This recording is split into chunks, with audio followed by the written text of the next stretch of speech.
안녕하세요. 오늘 강의를 맡은 송문식입니다.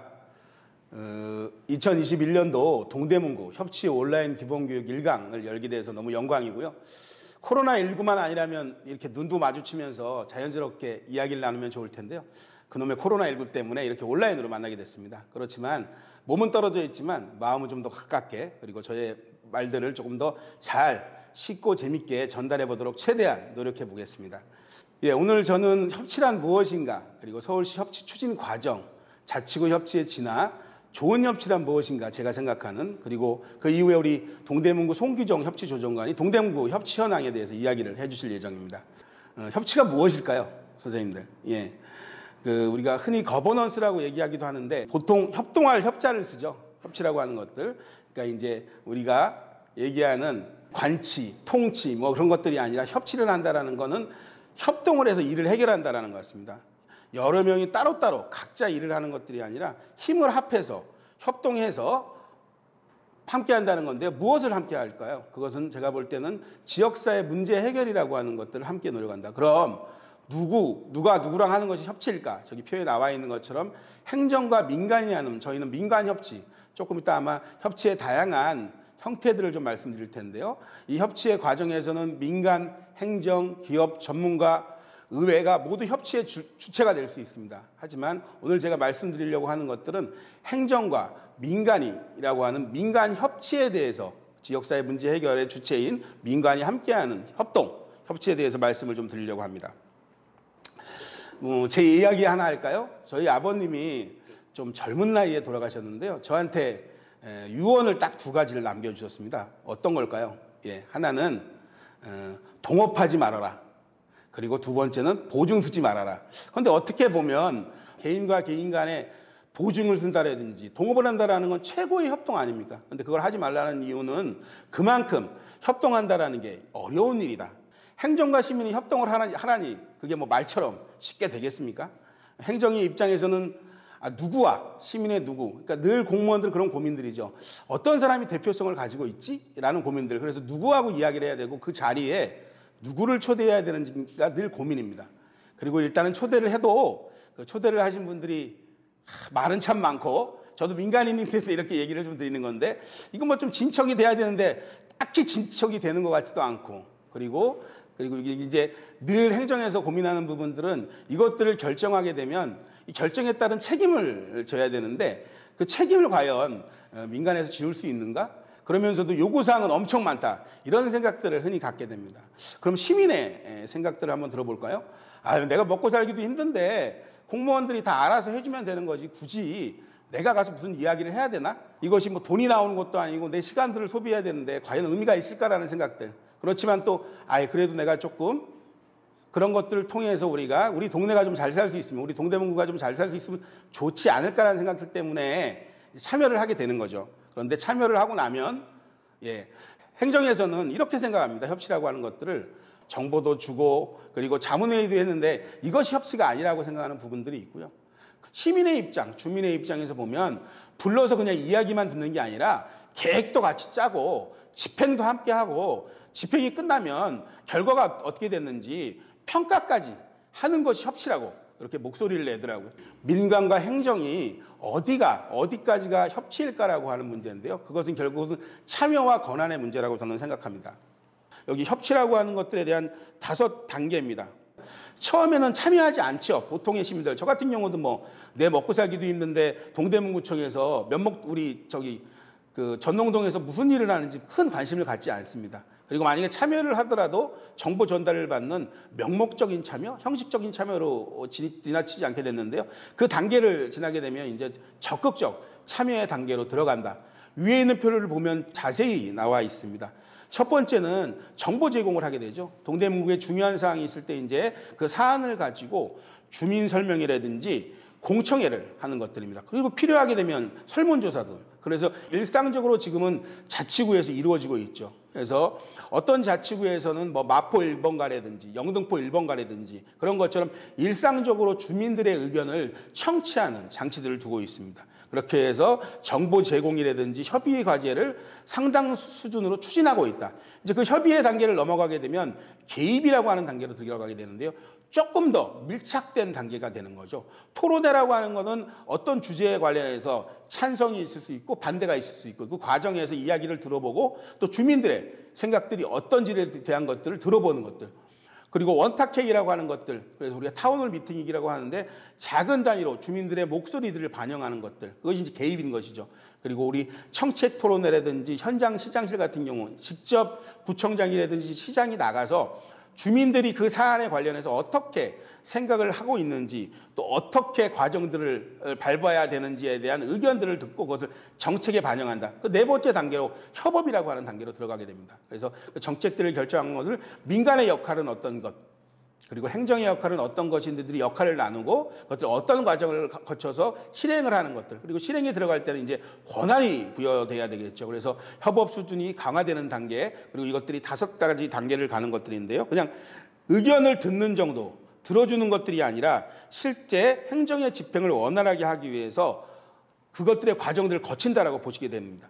그래서 협력하는 거고 개입하는 거고 나중에는 통제. 우리가 통제라고 하면 흔히 얘기해서 뭐 부정적인 요소를 생각을 하는데요. 함께 그것들을 이루어낸다라고 생각을 하면 좋겠습니다. 그래서 이런 협치가 이루어지기 위해서 구조를 한번 볼 필요가 있는데요. 크게 3가지 분야로 나눠봤습니다. 일단 민관협력이라고 하는 것들, 시민의 참여와 결정권을 강화하는 것들입니다. 그러니까 시민에 대한 인식 변화가 필요하죠. 예전에는 우리가 흔히 주민들을 볼 때 잠재적 민원인, 그냥 우리가 갖고 있는 정책들을 수용하는 수용자였다라고 하면 이제는 이제 주체로 바뀌고 있고 시민들이 참여하고 있는 많은 참여 정책들이 펼쳐지고 있습니다.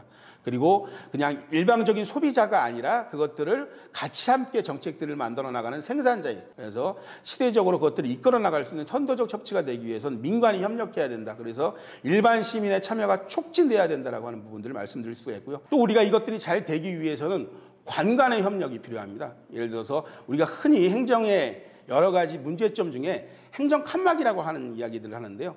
그 정책적 통합을 이루기 위해서는 그 칸막이를 넘는 과정들이 필요합니다. 그래서 공동으로 협업하는 정책 통합이 필요하다. 그래서 예를 들면 지금은 다양한 정책들이 있습니다. 조금 이따 나중에 다른 자치구, 도봉구 사례도 말씀드릴 텐데 어떠한 한 사안이 예를 들면 자치과, 자치행정과의 사안이 아니라 같이 협업하고 문제 해결을 함께 할 때 효과를 낼 수 있다. 그래서 실행 단계에서부터, 그러니까 결정하고 진행되는 것들이 아니라 공동 기획하고 공동 실행하는 관과 관에서, 그래서 협치가 잘 이루어지는 곳들은 그렇게 관끼리도의 협력이 매우 잘 이루어진다라는 말씀을 좀 드릴 수 있고요. 그리고 민민끼리도 사실은 칸막이가 있죠. 저도 아까 민간의 영역에서 활동을 한다라고 말씀을 드렸는데 민간과 민간끼리도 우리가 의제들을 융합하는 과정들이 필요합니다. 그래서 영리와 비영리, 개인과 단체, 그리고 광역과 기초정부라고 하는 이 순환적 구조에서 어떻게 우리가 칸막이를 극복할 것인가. 그러니까 내가 예를 들어서 환경에 관심이 있다, 젠더 문제에 관심이 있다, 마을 공동체에 관심이 있다,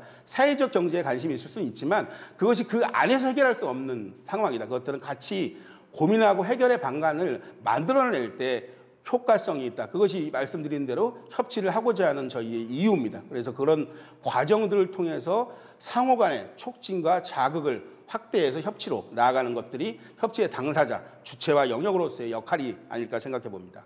예, 제가 이제 협치의 주요 키워드라고 하는 것들을 몇 가지 정리해 봤습니다. 먼저 시민 참여입니다. 뭐 말할 필요가 없죠. 협치라고 하는 민간의 협치가 되기 위해선 주민의 참여, 시민 참여라고 하는 것들은 기본일 텐데요. 왜 우리가 시민 참여를 해야 되느냐? 그냥 모여서 이야기를 하는 것들이 아니고요. 저희가 정책을 공동 생산하기 위해서 그런 겁니다. 정책이라고 하는 것들이 예전에는 그냥 행정에서 탑다운 방식이라고 하죠. 그냥 이런 것이 필요할 것이다라고 해서 그냥 정해서 그냥 내려보내는 것이죠. 하지만 이제는 그것들이 주민들이 어떤 욕구가 반영돼서 어떻게 실제 체감되고 그것들의 효용성을 느끼는 것이 매우 정책적으로 중요한 과정이다.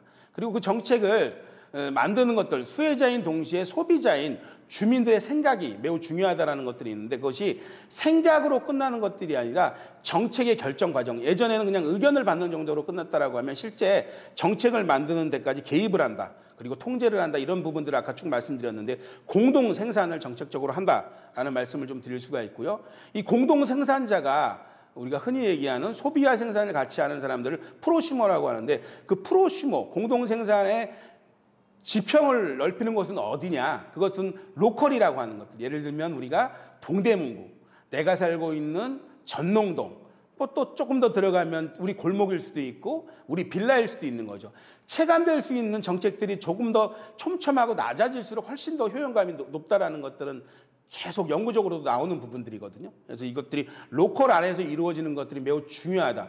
그리고 우리가 이야기하는 협치라고 하는 것들이 큰 정책적 흐름을 이야기하지만 그것들이 구현되는 것은 우리의 생활 속에, 삶 속에 놓여있는 지역이라고 하는 부분이기 때문에요. 우리가 그것들을 로컬이라고 하는 기반을 늘 염두에 두면서 주요 키워드로 생각하면서 고민을 해야 된다. 협치를 할 때. 이런 말씀을 좀 드리고 싶습니다.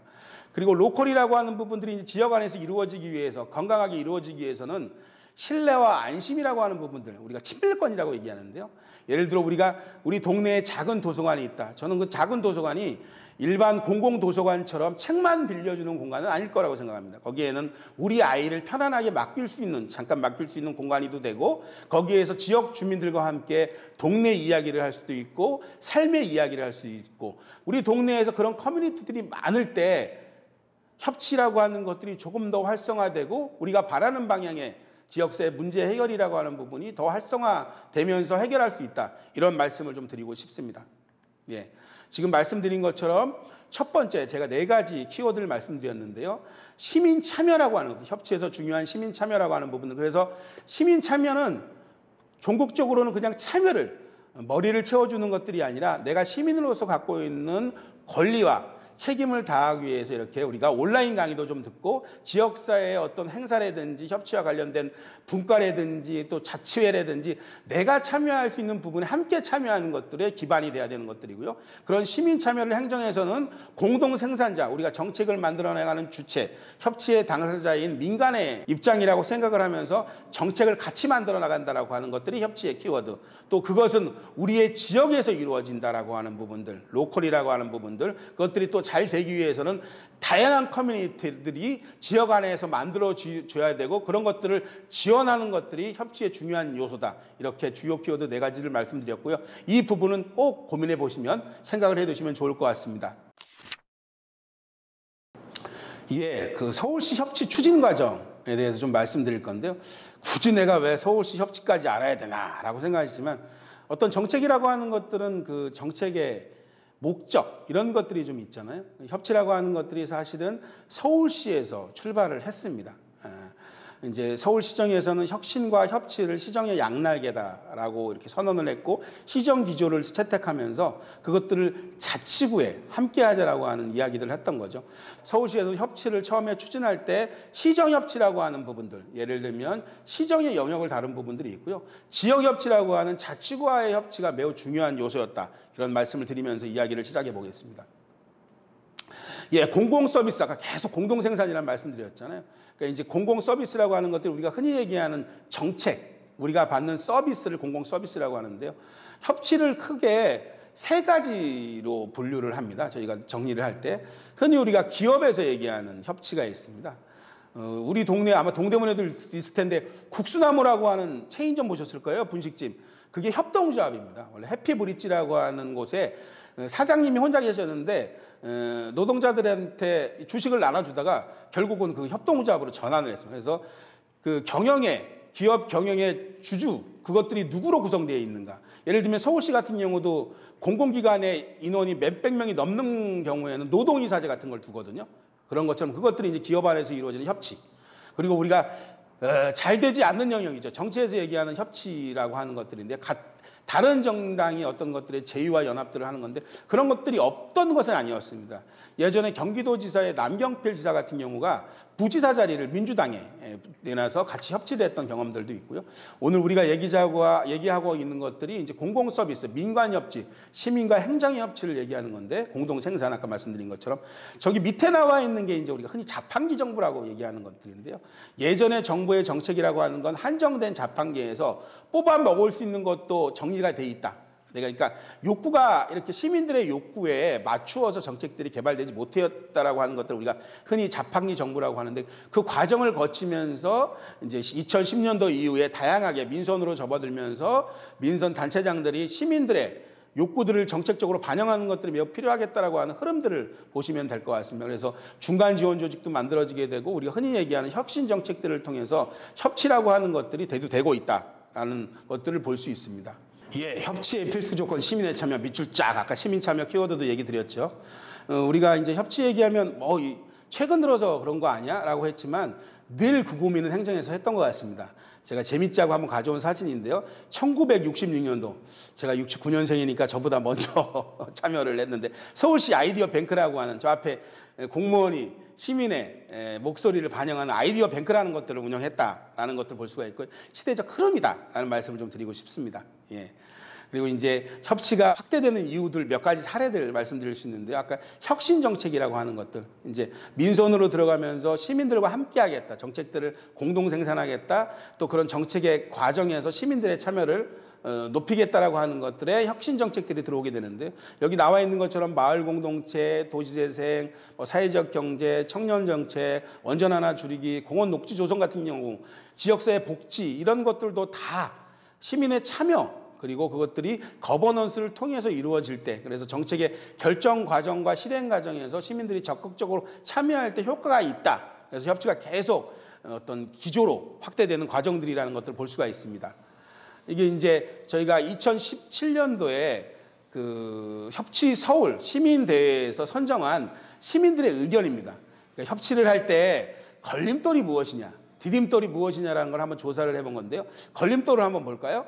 행정과 시민의 협치 경험 부족. 예, 그런 것들의 경험들이 저희가 많이 부족하죠. 아까 쭉 말씀드린 것처럼 여러 가지 이유가 있는데 협치라고 했던 것들, 협동이라고 행정과 민간이 했던 부분들이 좀 부족하다라는 부분들.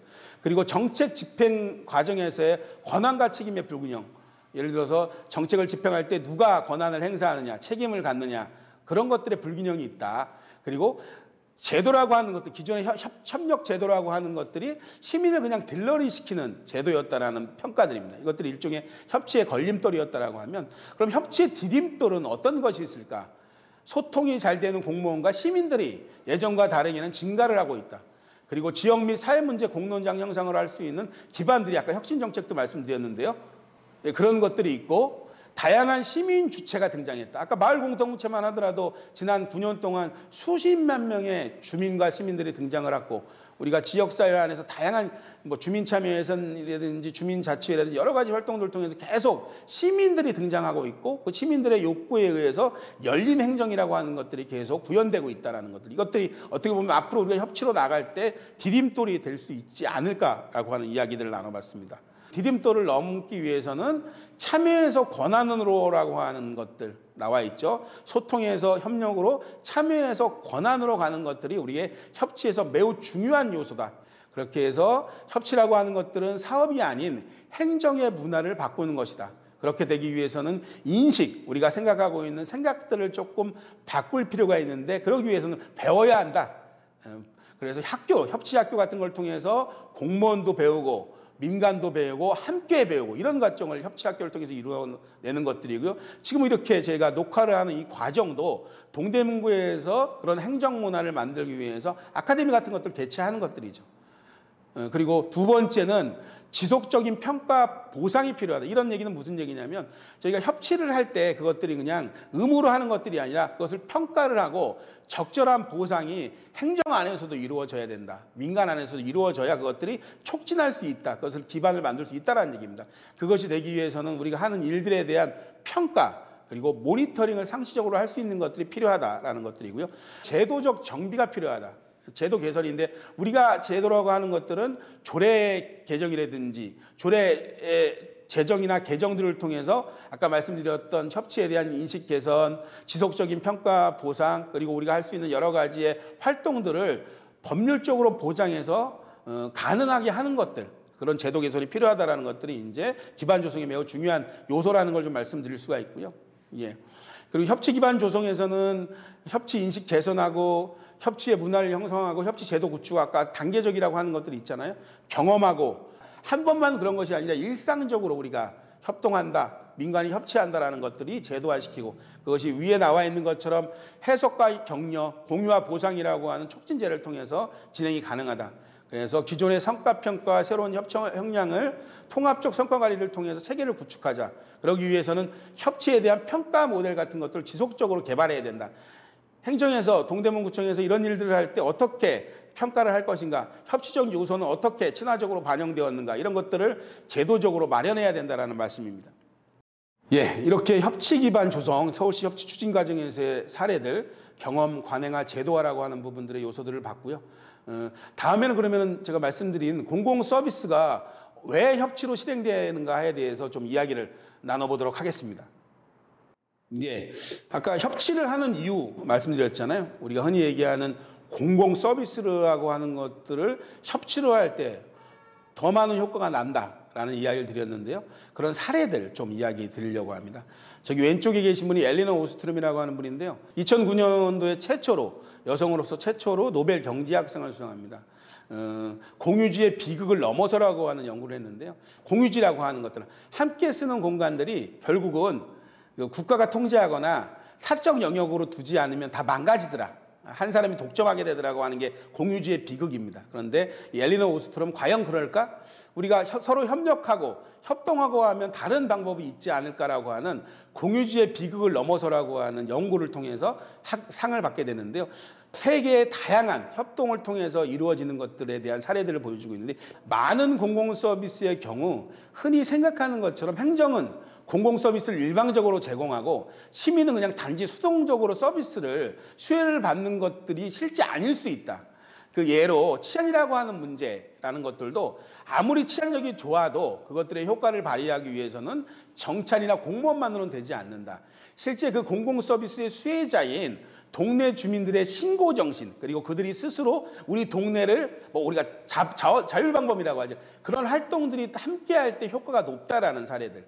그런 것처럼 행정이라고 하는 것들은 정규직 생산자, 정책 생산자로서의 책임을 지지만 시민들이 그 과정에 함께 자발적으로 참여할 때 그들이 스스로 받는 서비스의 만족도를 높일 수 있다. 그것들이 우리가 효용감이 높아진다라고 얘기하는 거거든요. 그래서 우리가 처음 얘기했던 정책의 공동생산이라고 하는 부분이 이제 필연적으로 함께 가야 된다. 그 과정에선 협치를 도구로서 사용해야 되고 시민의 참여가 매우 높아져야 한다는 말씀을 드리고 싶습니다.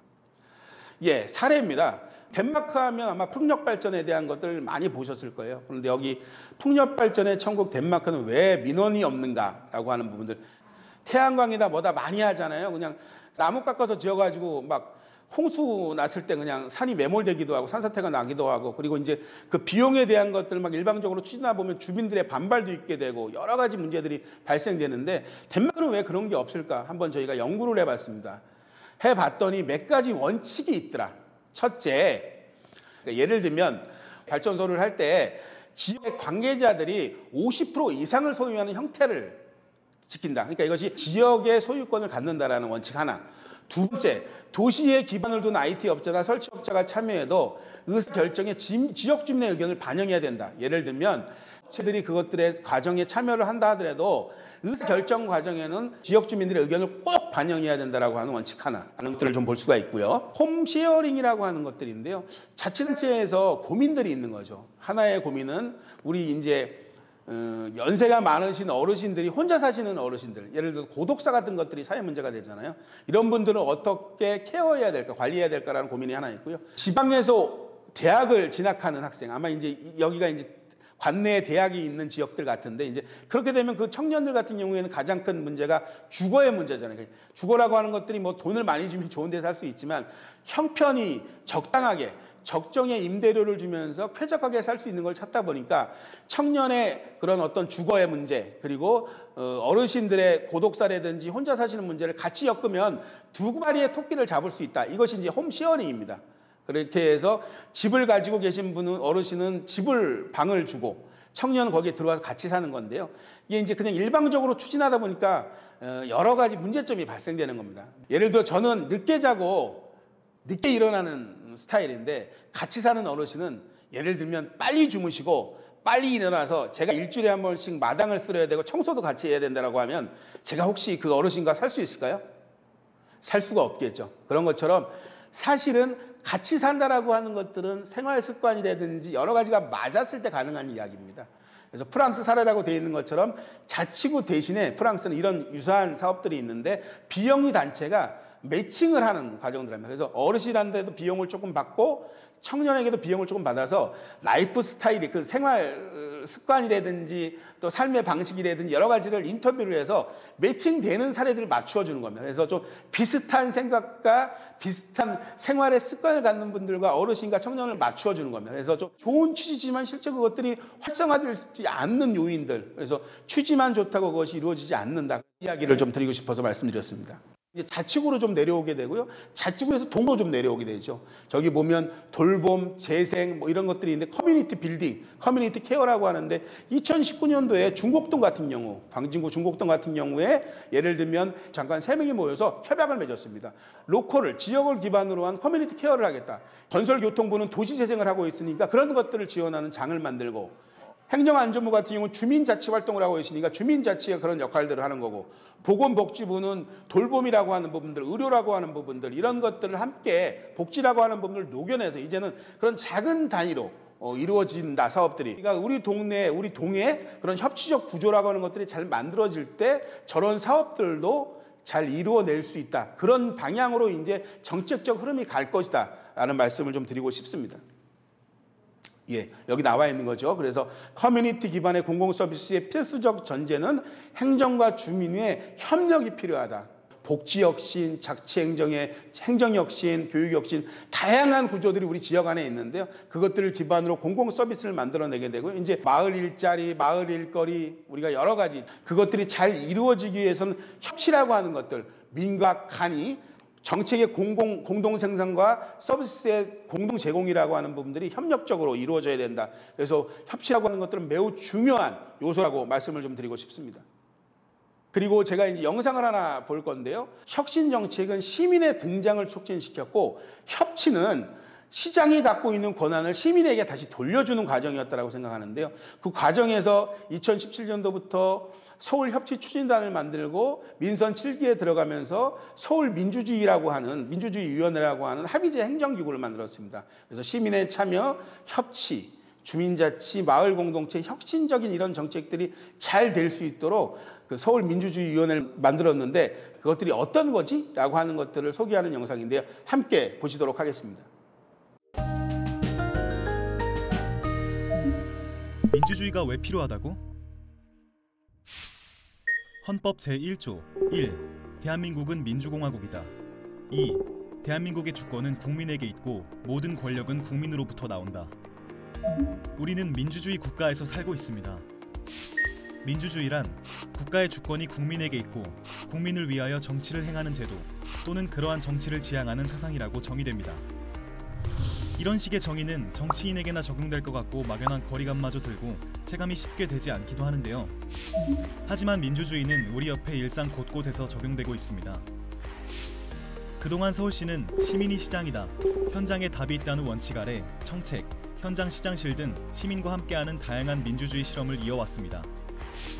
이러한 변화는 다양한 시민의 다양한 삶의 문제 해결을 위해 민주주의의 참 의미인 시민이 정책의 주체가 되고 주인이 되는 서울을 구현하기 위함이었습니다. 시민민주주의는 시민이 서울시 정책과 관련해서 시의 의사결정에 자발적으로 참여하는 시정 운영 방법입니다. 이러한 노력을 통해 시민의 정책에 대한 효능감을 높이고 또 보다 시민에게 현실적이고 효과적인 정책을 시행할 수 있었습니다. 그러나 시민의 목소리에 귀 기울이고 참여 통로를 확대하는 것뿐만 아니라 시민의 실질적 참여를 보장하기 위해 시민과 행정이 함께 참여하는 새로운 행정체계의 필요성을 고민했습니다. 서울시는 이를 위해 2019년 7월 25일 서울시장 직속의 합의제 행정기관인 서울민주주의위원회를 신설하였습니다. 합의제 행정기구란 독립적인 업무의 수행을 위해 기존의 행정 스스로 정책을 결정하는 독임제 구조에서 벗어나 위원 간 합의와 조정을 통해 합리적 대안을 도출해가는 새로운 형태의 행정 조직입니다. 위원회의 핵심 키워드인 더 넓은 참여 민주주의, 더 깊은 재정 민주주의, 더 오래가는 풀뿌리 민주주의를 통해 시민이 결정하는 민주주의 도시 서울을 비전으로 삼아 서울시정에 시민들의 요구가 적극적으로 반영되길 기대하고 있습니다. 서울민주주의위원회는 서울특별시 시민민주주의 기본조례 제7조에서 제17조 근거로 위원장 1명과 시의회 추천 3명, 구청장 협의회 추천 2명, 시민 공모 6명으로 구성된 비상임위원 11명과 시 공무원 3인, 총 15명 위원 합의제 행정기관으로 구성되었고 산하에 4개의 담당관이 포함되어 있습니다. 위원회는 시민민주주의 활성화를 위해 운영되며 시민민주주의 활성화를 위한 기본 계획을 마련하고 시민 참여, 수기 예산 및 민관 협치, 마을 공동체에 대한 계획 등을 총괄적으로 심의합니다. 위원회 산하의 4개 부서를 보면 서울민주주의 담당관, 시민수기 예산 담당관, 서울협치 담당관, 지역공동체 담당관이 있습니다. 간략히 산하 담당관들을 소개해보면 서울민주주의 담당관은 참여와 실행을 위한 기반을 단단히 하고 공론과 수기를 일상화합니다. 이를 위해 서울민주주의위원회 운영을 총괄하고 시민민주주의 활성화, 시민참여 온라인 플랫폼인 민주주의 서울, 서울시민회의, 민주시민교육, 기획, 운영 등의 역할을 담당합니다. 시민수기 예산 담당관은 예산 결정과 집행을 통해 실제 움직일 수 있는 동력을 만드는데요. 수기 참여 예산제를 운영하고 있고 또한 시민 대상으로 예산학교 운영을 통해 실질적인 교육을 제공하여 시민의 역량을 강화하고 자율적으로 수기, 예산에 참여할 수 있도록 하고 있습니다. 서울협치 담당관은 보다 넓은 단위에서 다양한 연대를 조직하고 공공의 영역을 지원합니다. 이를 위해 시정협치, 지역협치 활성화 및 NPO 지원센터 운영 등 전반적인 시민사회 지원의 역할을 담당하고 있습니다. 지역공동체 담당관은 마을의 연대와 소소한 작당을 통해 일상의 작은 단위에서부터 체감할 수 있는 변화를 위해 노력하며 마을을 즐겁게, 자치를 새롭게 하고 있습니다. 이를 위해 25개 자치구의 마을 공동체 기반을 조성하고 동단위 주민자치를 활성화하기 위한 역할을 담당하고 있습니다. 서울시는 서울민주주의위원회를 통해 시민이 시정에 쉽게 참여하고 참여의 결과가 다양한 정책과 예산에 반영되어 시민을 서울시 행정의 진정한 주인이 될 수 있도록 할 예정입니다. 이를 통해 시민의 참여가 단순한 참여를 넘어 결정에 이르게 해 시민에게 보다 강화된 권한을 나누어 시민 역할을 강화할 예정입니다. 민주주의를 통해 서울은 개개인의 삶의 다양성을 존중하고 서로의 필요를 공감하고 생각을 나누고 지혜를 모아서 사회를 변화시키고 미래를 바꿀 것입니다.